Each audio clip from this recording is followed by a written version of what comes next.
welcome to FitBody Lifestyle, the show where we dive deep into the world of fitness, health, business, relationships, and the art of living a balanced life. I'm Jami. And I'm Greg, and we're here to give you the benefit of our experiences in the fitness and bodybuilding industry, the corporate world, running a business, personal development, and building healthy relationships. Whether you're sweating it out in the gym, hustling in your business, or seeking balance in your everyday life, you're in the right place. So lace up those sneakers, grab that water bottle, and let's get ready to transform our minds, our bodies, and our lives.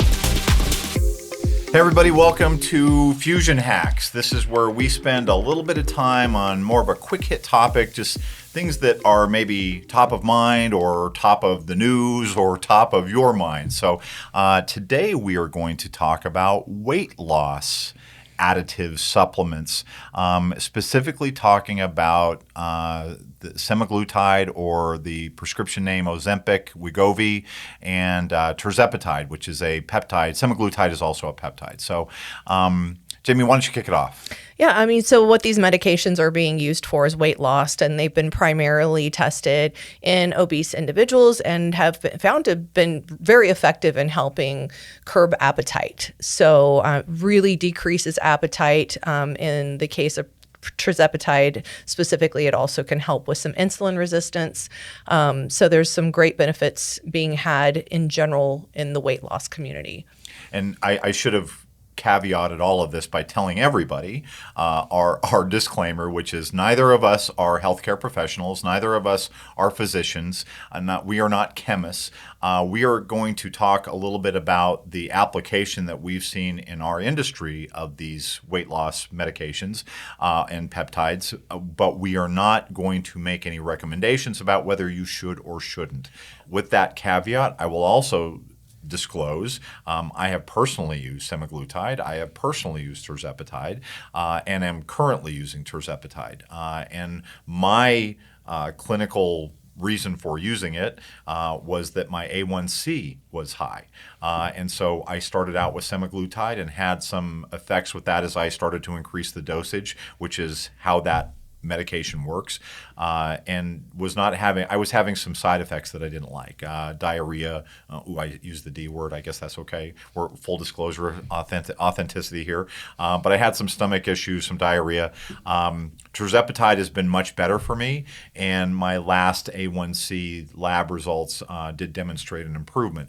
I cannot tell you and would not tell you that that's because of the tirzepatide, because there are some other diet modifications and lifestyle modifications that I've also implemented to help me with that A1C. But my A1C was tracking high towards type 2 diabetes, and that was the reason why I introduced that to help me. But Jami, you've had other athletes that have used it to deal with a number of other behavioral issues that maybe you can talk about.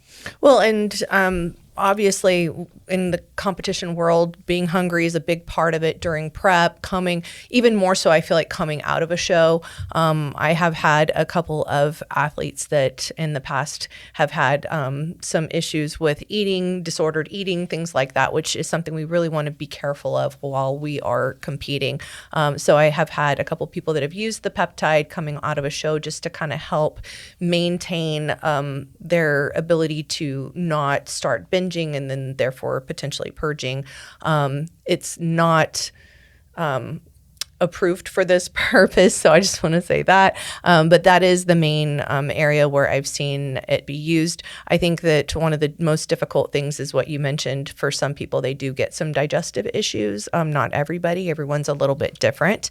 But in terms of it just helping with appetite control, it's really does a Very great helpful. job. Yeah. And I know there's a lot of, man, I don't think I can turn on my news or get the news feed without a story at least once a week, if not more frequently, about Ozempic or tirzepatide or semaglutide. But mostly I see it with Ozempic because that's the prescription variant of that.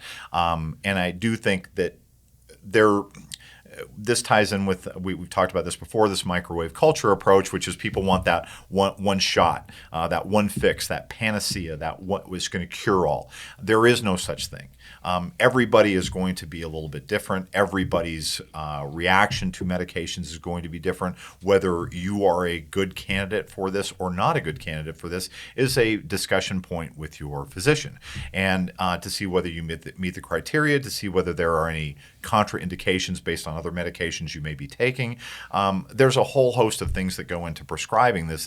I do not believe there is anything as a wonder drug. There's not one drug that's going to help it. Maybe vitamin C. Okay, but I don't think vitamin C is a drug. But it's because of vitamin.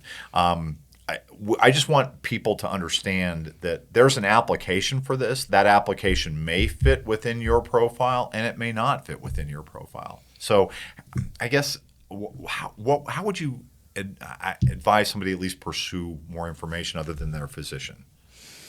I mean, certainly you can do research, read a little bit more about it, but at the end of the day, I think having a trusted medical professional that you can go to and have a conversation, about whatever reason that you're wanting to bring it on board. And I definitely feel like it's important to, not look at any kind of, whether it be a prescription drug or supplement, because there's plenty of over-the-counter fat burner types of things. Like, it is not a substitute for, exercise and eating right. So I love that you said that, you implemented some changes to, lifestyle changes as well. So there's no wonder drug that's going to replace, good habits. So that should always be the baseline, in my opinion. But then there are some applications, and I think that it's been really helpful for a lot of people. Right, and I cannot point to any science on this because I don't have the data for me personally, but I can just assure everybody that if it was just a matter of taking tirzepatide or semaglutide to lower my A1C, that I can't say that happened.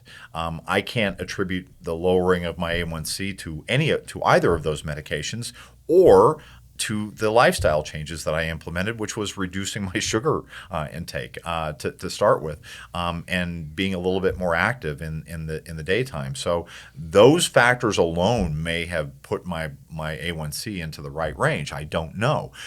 What I do know is that I had a reading that concerned me for my overall health. And so, concerned your physician. And concerned my physician. And so working with them, we went about a process of identifying something that would help. And it was not a single thing. It was not, oh, hey, do this. It was not that silver bullet approach. And so I think as we talk to people about things, everybody is looking for the BBD, the bigger, better deal, that one thing that will make the difference. And the truth is that at least what we've discovered in our lives is that there is no one single thing. You've got to make adjustments, and that's why we talk about a sustainable lifestyle and not a sustainable medication or a sustainable supplement. It's never a single thing.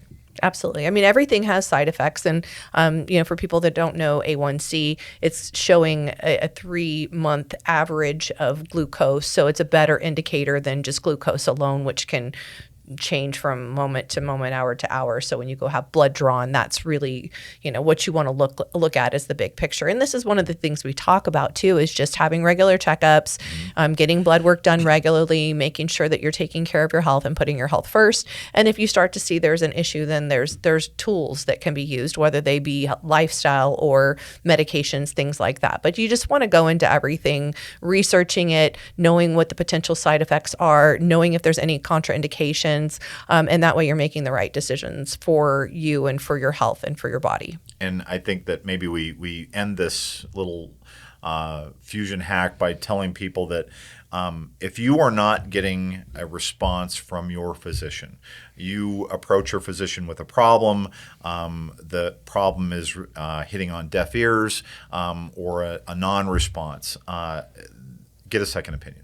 Okay, that physician may be giving you great advice. They may be saying, no, look, you're not a candidate for Ozempic, and here are the reasons why, A, B, and C. And they're detailing that for you. And that's good if they're doing that. But if your physician is just the hear no evil, see no evil, speak no evil, then maybe it's time to get a second opinion and at least do some thoughtful introspection about is this physician listening to me? And I that's not a dig or a hit on medical professionals, because it's not. But just like everybody in every profession, not everybody is listening, and sometimes it's how you phrase the question. So as we talked about before, if you don't like your results, change your approach, and maybe it's asking a different question. But also as part of making sure that you disclose to your physician what you're experiencing and what you're feeling, so that they can properly address that. Right. And the reason they call it a medical opinion is because it is an opinion. Yes. And different doctors have different specialties in education. And so also understanding where their perspective's coming from. But at the end of the day, advocate for yourself. If you're not getting the help that you need, then, that is the time for a second opinion. So wrapping up this fusion hack on Ozempic and other weight loss medications, our answer is this is just the truest answer we can ever give you. 2 words. It depends. Perfect. Thank you, everybody. Have a great day.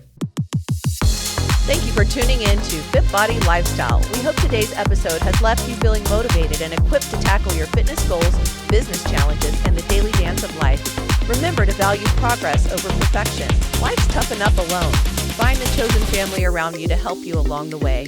If you enjoyed today's episode, we'd really appreciate it if you would subscribe and leave us a review on your favorite streaming platform. And don't forget to follow us on Instagram at FitBody Fusion.